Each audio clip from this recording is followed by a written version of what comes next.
nandito na naman po tayo sa aking channel, and today's video ay isa na namang tinapay ang ating gagawin.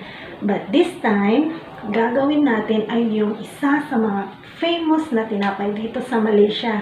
Ito ay ang golden filo bread. Isa siyang malaking tinapay na parang unan, and then meron siyang nakalagay na chicken curry sa loob. Sa pagkakatanda ko, 2 times pa lang akong nakatikim ng tinapay na ito at super sarap niya.